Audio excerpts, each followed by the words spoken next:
Hi guys! Kamusta kayong lahat? Welcome to another episode of Taste Test with Kingsley. And for today's taste test, tayo ay Creme Taste Test.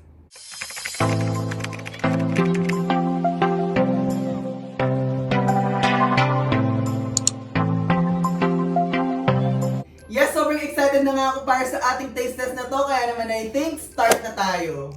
So para nga sa ating taste test ng Creme, meron tayo ditong dalawa sa mga bestseller nila na cakes at yan nga yung Sinful chocolate cake at ang ube Macapuno with walnut na cake.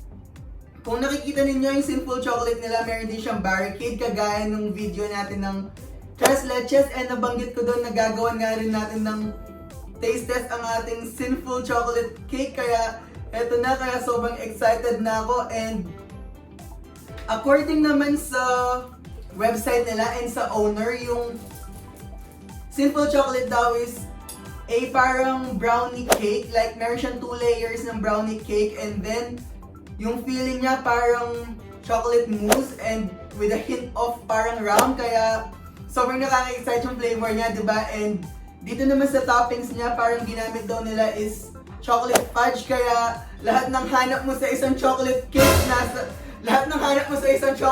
nasa Sinful chocolate cake, kaya siguro yun ang pinangalan sa kanya, dahil hindi lang siya yung ordinary na chocolate cake, dahil nga Sinful chocolate cake siya, dahil sa lahat ng mga nilagay nila na chocolate na flavor. And ganito talaga ako excited pag tinatry ko yung, or pag kinakain ko yung Sinful chocolate cake, kaya eto na. Grabe! So yung parang brownie cake nila na to, nilagyan din siya ng parang walnuts din para may crunchiness pa rin pag inunguya mo, diba? Wait lang ha. So kukuha muna tayo ng maliit na portion.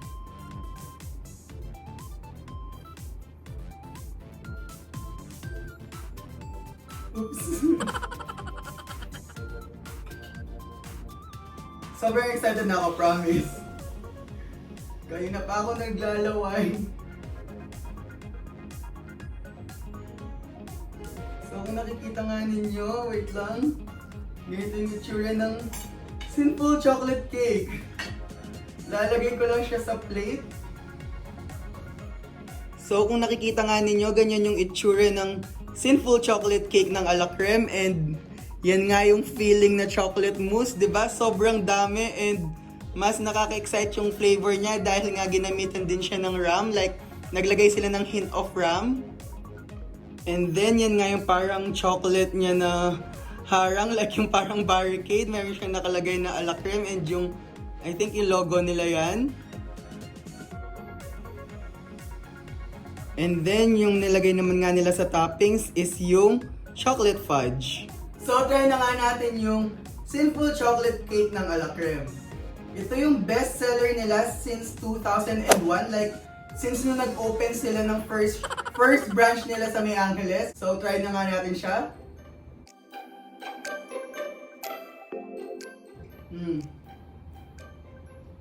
Grabe, sobrang sarap.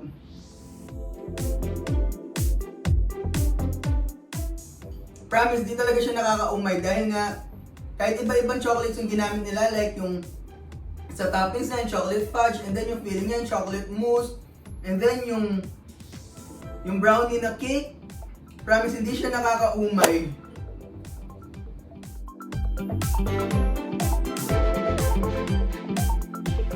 Nagpapasarap pa lalo yung walnuts.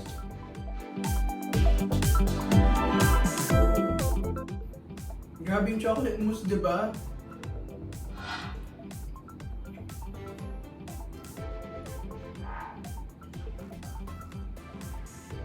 Sarap talaga.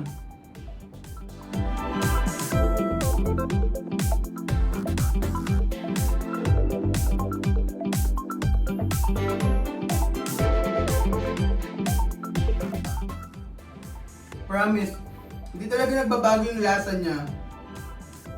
Kung paano ko siya tinikman, nung una ko siya tinikman hanggang sa nag-college din ako na kumakain sa Creme sa may AUF, hindi talaga nagbabago yung lasa niya.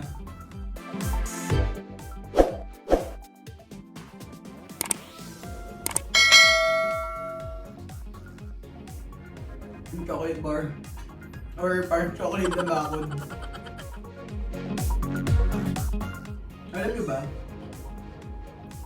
Yung mga bakod na to, yung parang sa bakod din ng tres leches, nilalagay ko sila sa parang mga container dahil kinakain ko sila pag kung gusto kong kumain ng something na sweet, sila yung kinakain ko.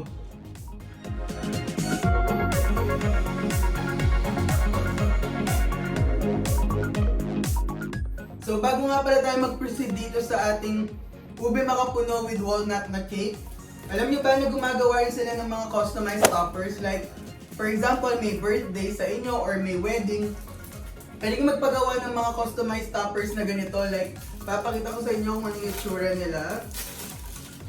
So ganito nga yung itsura ng customized topper nila. Like, for example, ito, Mr. and Mrs. Kung sa wedding niyo, ilalagay niyo lang siya sa cake niyo na ganito. Like, ilalagay niyo lang siyang ganyan.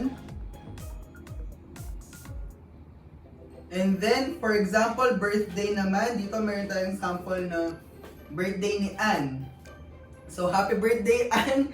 And kung nakikita ninyo, purple siya. Ka-turn na siya ng ube cake natin. Like, ilalagay niyo lang din siya dito sa gitna. And meron na siyang nakalagay na happy birthday, di ba? And kung gusto niyo na mas pagandahin pa yung cake, like ipa-design niyo pa siya ng mas maganda, I think pwede niyo rin pagawa sa kanila yon. Basta i-message niyo lang sila sa Facebook page nila at ilalagay ko sa screen natin yung Facebook page nila and sa description box natin yung website nila at yung link ng Facebook account nila. So bago nga tayo mag-proceed sa ating ube cake, ikikwento ko lang sa inyo na yung about sa a la creme. So yung a la creme, ang sinabi sa akin, like nung nag-start daw siya, bata pa lang siya, mga 10 years old pa lang siya, yung owner. Sobrang happy na daw niya yung pag-bake and dati wala pang YouTube kung saan may mga tutorial ng mga cake, di ba? Wala pang nagtuturo sa kanya or wala pang Google kung saan pwedeng mag-research, wala pang Pinterest sa mga designs. So natuto lang siya sa pagbabasa ng book, sa panonood ng mga cooking show. And nung naging teenager siya, parang naging passion na niya nga yung pagbe-bake. And after niya mag-college, parang nag-enroll siya sa mga short courses dito sa Philippines and sa States. So nag-aral siya about sa baking, sa cake decorating, and noong 2001 nga, nakakita sila ng maliit na pwesto sa May Angeles. So initially, yung balak talaga nila parang cake shop lang, pero dahil katabi nga siya ng university and ng hospital, naisip nilang mag-add ng food, ng coffee, kaya parang naging bistro na rin siya. And dito sa Pampanga, I think isa sila sa mga unang nakaisip ng ganun na concept, like coffee shop na may cakes, na may food, like pasta, ganun. I think isa din talaga sila sa mga nag-pioneer ng ganun na business. And about naman sa name ng a la creme, like yung a la creme daw kasi is a French word na ibig sabihin ay cream. So I think swak na swak sa mga products nila, di ba? Dahil may mga food sila na may cream, like yung pasta or yung coffee, minsan nilalagyan din ng cream, and yung mga cakes may cream din, kaya yung name na a la creme, swak na swak talaga sa mga products nila. So now naman nga, try naman natin yung isa sa mga bestseller nila, lalo na ngayong taon na to, dahil syempre marami na yung mga tao na naging conscious about sa diet nila or yung mga umiiwas sa mga matatamis, kaya naging bestseller nila to this year. And alam naman natin na yung ube cheese pandesal and yung iba-iba pang mga ube recipe sobrang trending ngayon, kaya siguro naging parang bestseller nila tong cake na to this year, kaya sobrang excited na rin akong itry natin siya. Kaya tatry na natin yung ube macapuno with walnut. So wait lang, slice ko lang siya. Sobrang na-excited ako dahil I think na-try ko na to dati, pero pag pumupunta nga kami ng a la creme or pag bumibili kami ng cake, laging Sinful chocolate cake lang talaga yung order namin, kaya nakalimutan ko na yung lasa nito, kaya sobrang excited na ako. So ito na nga. Grabe! Ano ba? So yung ube macapuno cake naman nila is a pound cake. And covered siya ng whipped cream, and then nilagyan siya ng parang ube cake crumbs sa side, like yung nakapalibot sa kanya. And yung mga nasa toppings naman niya is mga purple chocolates.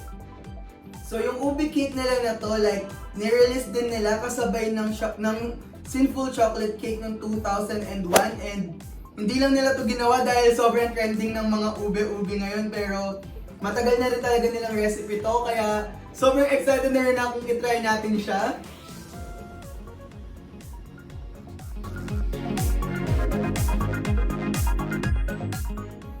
Sarap! Like, ayun yung Macapuno, oh.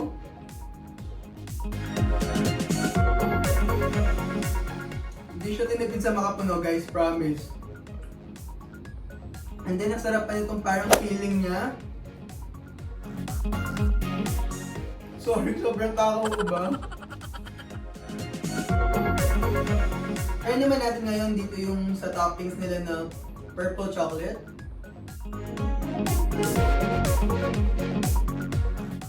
Hindi na ako magtataka kung bakit naging #1 bestseller nila this year tong cake na to, promise. Hindi rin siya nakakaumay. And sobrang malalasahan mo talaga yung flavor ng ube, promise. Like, hindi lang siya puro food coloring na violet or purple. Sobrang malalasahan mo talaga yung flavor ng ube.